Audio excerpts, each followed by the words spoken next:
English कैसे सीखें YouTube channel में आपका स्वागत है। इस क्लास में हम इस स्टोरी के एक एक वर्ड का उच्चारण लिखते हुए उसे ट्रांसलेट करेंगे और उसकी वर्ड मीनिंग आपको लिख कर बताएंगे। लिखने से वो वर्ड मीनिंग आपके दिमाग में ज़्यादा समय तक रहेगी और साथ में हम आपको टेंस से जुड़ी, ग्रामर से जुड़ी बातें भी बताएंगे, जिससे आपको इंग्लिश लिखना, पढ़ना, बोलना और समझना आने लगेगा। ये वीडियो रीडिंग के साथ साथ ट्रांसलेशन की भी है।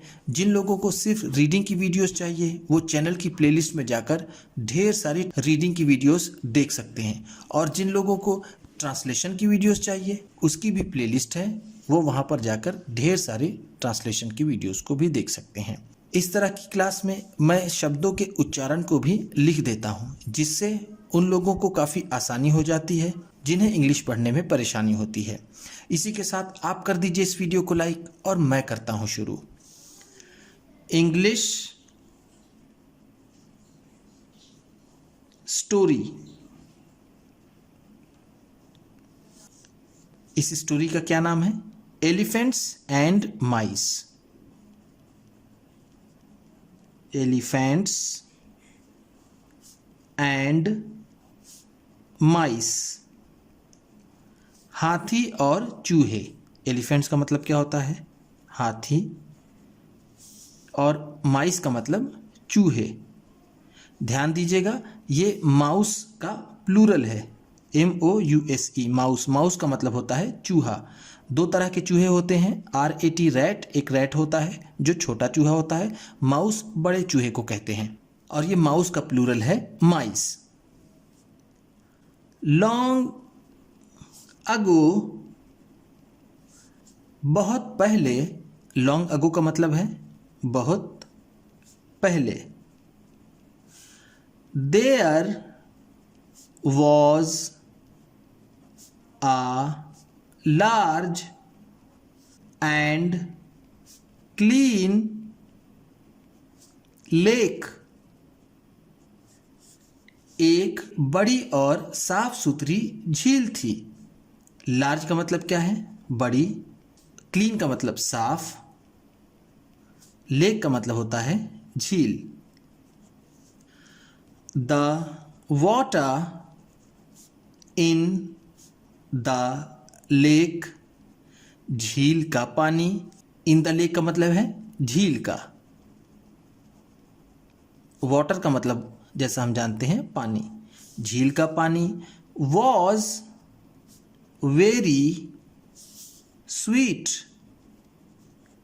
बहुत मीठा था। वेरी स्वीट का मतलब है बहुत मीठा।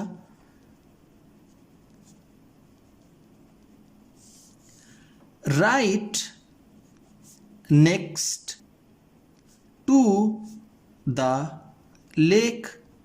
झील के बिल्कुल बगल में। नेक्स्ट का मतलब है बगल में। राइट की यहां पर दो मीनिंग हो सकती है, एक बिल्कुल ठीक बगल में या फिर दाहिनी तरफ बगल में। Was a large city of mice.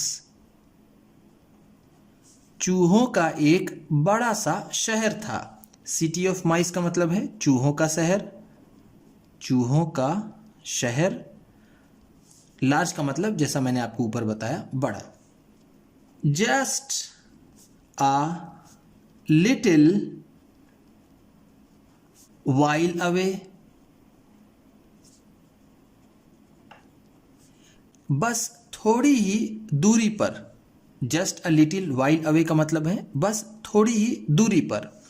From the city of mice. चूहों के शहर से। Was a very dense forest. एक बहुत घना जंगल था। वेरी डेंस का मतलब है बहुत घना। डेंस का मतलब होता है घना। फॉरेस्ट का मतलब जंगल। आ ह्यूज रिवर। एक बड़ी नदी। ह्यूज का भी मतलब होता है बड़ा। अभी आपने बड़े शब्द की दो मीनिंग पढ़ी, एक लार्ज और ये दूसरा है ह्यूज। एक बड़ी नदी यूज्ड टू पास, गुजरा करती थी। यूज्ड टू पास का मतलब है गुजरा करती थी, पास का मतलब होता है गुजरना। थ्रू द फॉरेस्ट, जंगल से। थ्रू का मतलब यहां पर क्या होगा, से या फिर होकर। क्या हम कह सकते हैं, होकर। एक बड़ी नदी जंगल से होकर गुजरा करती थी। सप्लाइंग क्लीन वाटर, साफ पानी देते हुए। सप्लाइंग का मतलब यहां पर है देते हुए। क्लीन वाटर साफ पानी। टू ऑल द एनिमल्स, सभी जानवरों को। ऑल द एनिमल्स का मतलब है सभी जानवर। स्टेइंग इन द फॉरेस्ट, जो जंगल में रहते थे। स्टे का मतलब यहां पर क्या होगा, रहना। इन द जंगल, जंगल में। देखिए यहां पर अभी आपने ऊपर पढ़ा फॉरेस्ट, फॉरेस्ट का भी मतलब जंगल होता है और इस जंगल का भी मतलब जंगल होता है। एक और मीनिंग होती है जंगल की इंग्लिश में, उसे बोलते हैं वुड्स। वुड्स का भी मतलब जंगल होता है। अमंग्स द एनिमल्स,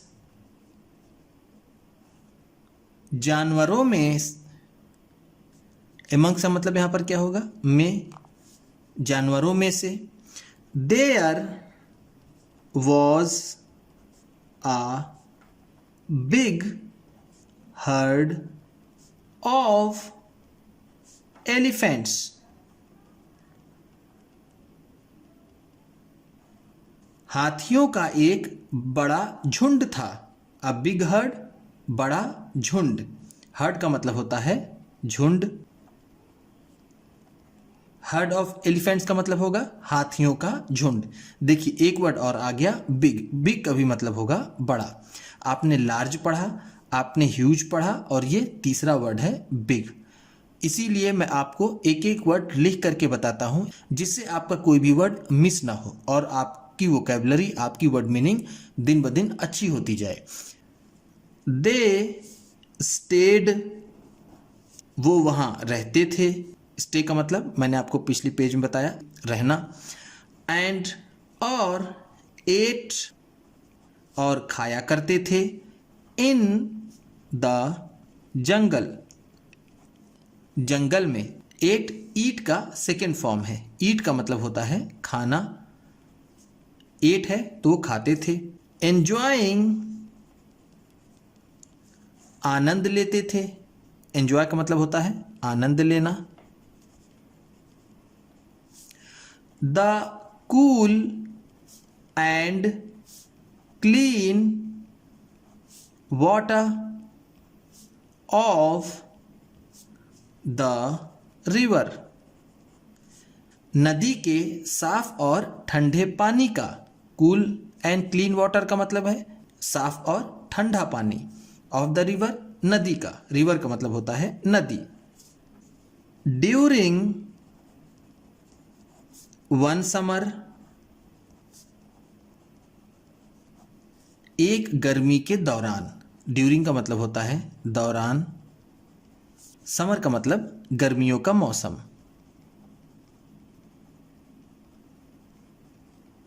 तो हम यहां पर इसे कहेंगे गर्मी। एक गर्मी में।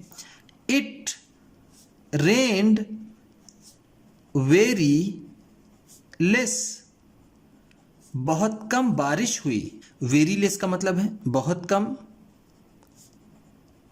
रेन का मतलब बारिश हुई।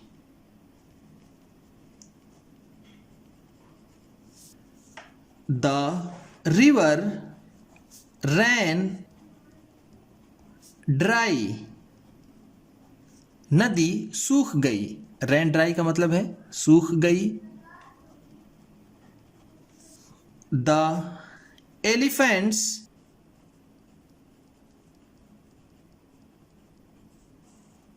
वर हैविंग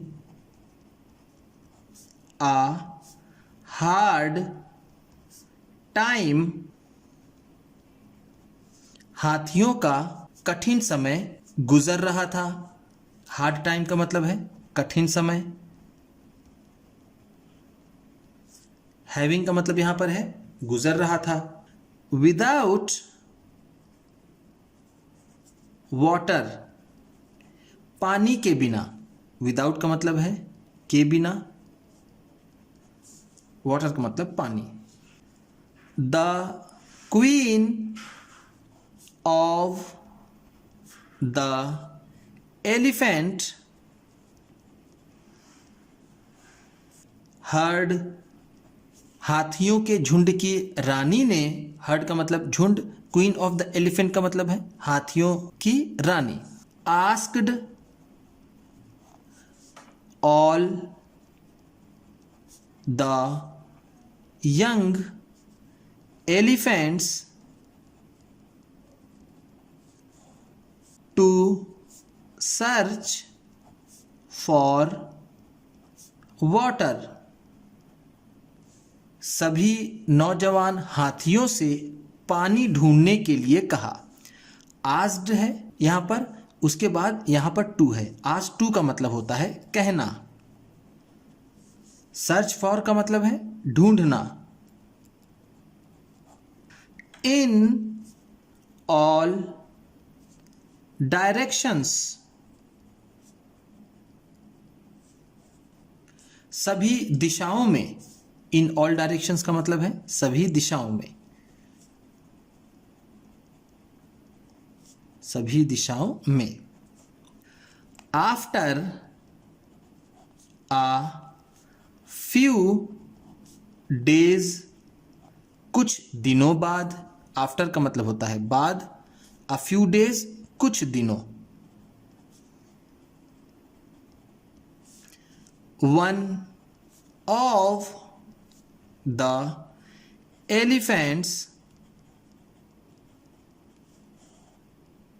उन हाथियों में से एक हाथी came back, वापस आया। came back का मतलब है वापस आया। to the queen elephant,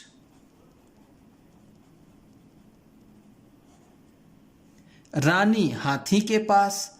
and और टोल्ड हर, और उसे बताया। टोल्ड का मतलब है बताया, ये टेल का सेकेंड फॉर्म है। अबाउट द लेक, उस झील के बारे में। अबाउट का मतलब है बारे में। नियर द सिटी ऑफ माइस, जो चूहों के शहर के पास थी। नियर का मतलब होता है पास। ओवरजॉयड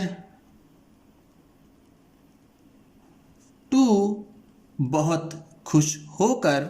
ओवरजॉयड का मतलब है बहुत ज़्यादा खुश होना, बहुत ज़्यादा खुश होना, वो बहुत ज़्यादा खुश हुए। हैव फाउंड, पाकर। वाटर नियर बाई, पास में पानी। वो पास में पानी पाकर बहुत ज़्यादा खुश हुए। नियर बाई का मतलब होता है पास में। फाउंड, फाइंड का सेकेंड फॉर्म है। फाइंड का मतलब होता है पाना। The queen elephant,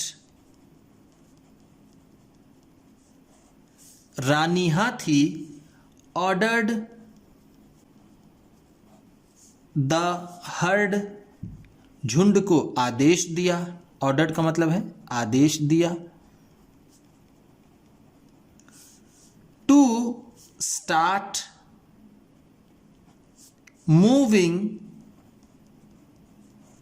towards the lake, कि सब झील की तरफ चलना शुरू कर दें। स्टार्ट का मतलब होता है शुरू कर दें, मूविंग का मतलब चलना, टूवर्ड्स का मतलब की ओर, द लेक लेक की। At the site of the lake, lake को देख करके। एट द साइट का मतलब होता है झलक पाकर या फिर देखकर, हम यहां पर कहेंगे झलक पाकर, झलक पाकर। ऑफ द लेक झील की। द हर्ड वो झुंड। कुड नॉट कंट्रोल इटसेल्फ, खुद पर काबू नहीं रख सका। कंट्रोल का मतलब क्या होता है काबू करना या फिर नियंत्रण रखना, काबू रखना। इटसेल्फ खुद पर। It started running towards the lake, इसने झील की तरफ दौड़ना शुरू कर दिया। Through the city of mice, चूहों के शहर से होते हुए। इन देयर एक्साइटमेंट, उनके उत्साह में। एक्साइटमेंट का मतलब होता है उत्साह या फिर जिसे हम कहते हैं जोश, अपने जोश में। दे डिड नॉट नोटिस, उन्होंने ध्यान नहीं दिया। डिड नॉट नोटिस का मतलब है ध्यान नहीं दिया, नहीं दिया। नोटिस का मतलब होता है ध्यान देना। दैट कि हंड्रेड्स ऑफ माइस, कि सैकड़ों चूहे। हंड्रेड्स ऑफ माइस का मतलब है सैकड़ों चूहे, सैकड़ों चूहे। वर गेटिंग ट्रैम्पल्ड, कुचल दिए जा रहे हैं। ट्रैम्पल का मतलब होता है कुचलना। गेटिंग ट्रैम्पल्ड का मतलब होगा कुचल दिए जा रहे हैं। अंडर देयर फीट, उनके पांव के नीचे। अंडर का मतलब है नीचे, देयर फीट उनके पांव के, फीट का मतलब होता है पांव। The mice tried to save themselves, चूहों ने खुद को बचाने की कोशिश की। ट्राइड का मतलब कोशिश की। टू सेव बचाने की, सेव का मतलब होता है बचाना। देमसेल्फ का मतलब है खुद को। बट लेकिन, मेनी वर किल्ड, लेकिन बहुत से मारे गए। किल्ड का मतलब होता है मारना या फिर मरना, हम यहां पर कहेंगे मरना। एंड और मेनी मोर इंजर्ड, और उससे ज्यादा घायल हुए। इंजर्ड का मतलब होता है घायल। इसी के साथ इस स्टोरी के पहले पार्ट को मैं यही समाप्त करता हूं। इसका अगला पार्ट अगली क्लास में लेकर के आऊंगा। उम्मीद करता हूं कि इस क्लास में बताई गई वर्ड मीनिंग्स आपको अच्छी लगी होगी। सबसे अच्छा वर्ड कौन सा लगा इसे कमेंट बॉक्स में ज़रूर बताइएगा। इसी तरह की वीडियोस के साथ रीडिंग की और ट्रांसलेशन की वीडियोस पाने के लिए चैनल को सब्सक्राइब कीजिए और ये वीडियो किसी न किसी अपने दोस्त को, मित्र को, परिवार वाले को शेयर भी ज़रूर कर दीजिएगा। तो चलिए मिलते हैं फिर अगली वीडियो में।